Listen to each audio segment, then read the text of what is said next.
Hi, my name is McKenna. I'm a psychiatric nurse practitioner and I have creative problem solving solutions for everyday management of ADHD. One of them being let's tackle indecisiveness. Indecisiveness is a very prominent symptom of ADHD.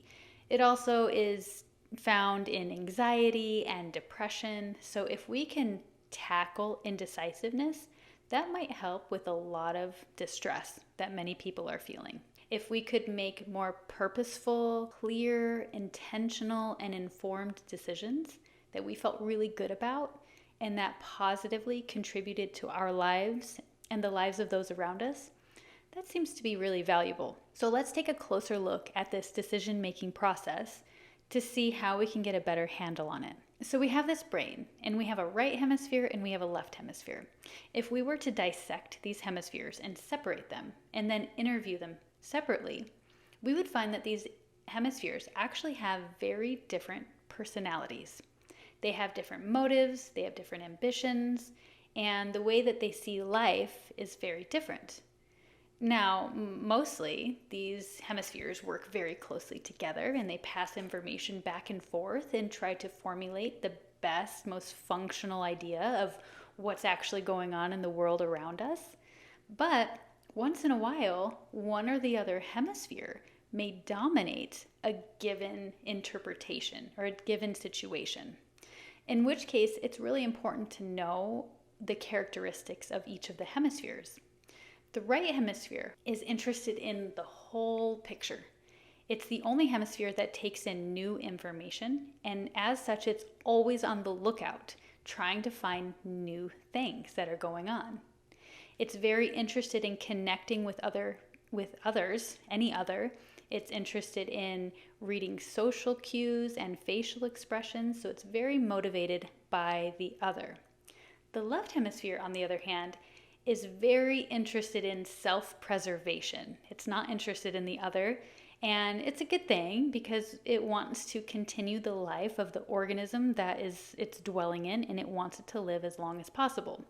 It's very interested in predictability, routines. It wants to stick with what it knows. It wants to stick with what works because it knows that's going to help it survive.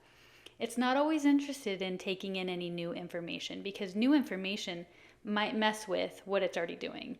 Unless the new information may be beneficial, then it'll consider it.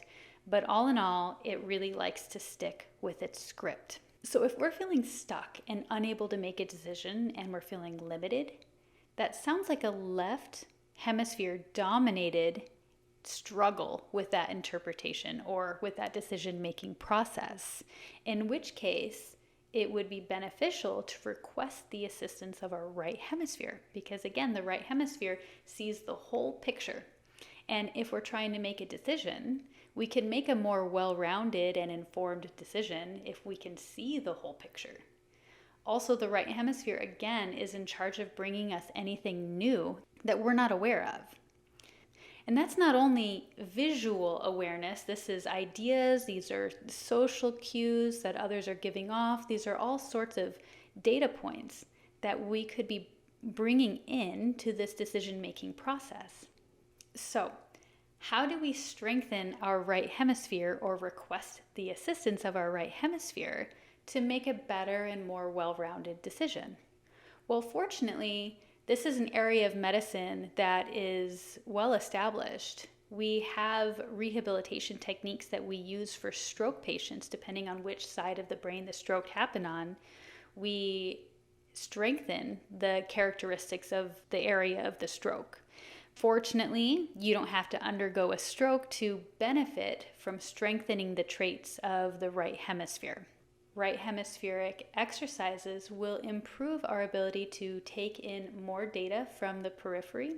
And then it's up to us, like the conscious user of this brain, to decide what is relevant and what is irrelevant. Not necessarily the left hemisphere, because the left hemisphere is operating on past programming of what it thinks it knows, but it's not always automatically the best decision maker at what is relevant and what is irrelevant. So we want the conscious user to choose that, so that I can hopefully make more clear, helpful, purposeful, intentional, and informed decisions that improve my life and improve the lives of those around me.